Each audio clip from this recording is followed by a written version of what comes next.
Sakit at sakit yung true damage. Ilalabag yung Glorious Pathway. Meron din final slash. Seryoto mawala na dito ng kanyang Piraga Armor pero nagamit naman yung Last Insanity. Habang nangyari yun, si Renny J nakuha na nila.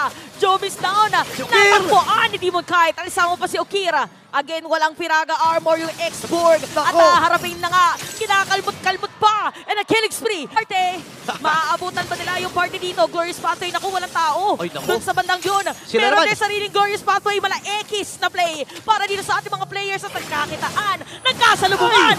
Napakagandang final slash. Para dito kay Edward. Walang pag-sustain dito sa Omega mawalan. Na immortality si Ryota. Okay, pero meron pa rin Piraga. Kaya lang 15 seconds para sa kanya. Dominate yung suset. Igagamitin. Ang sakit!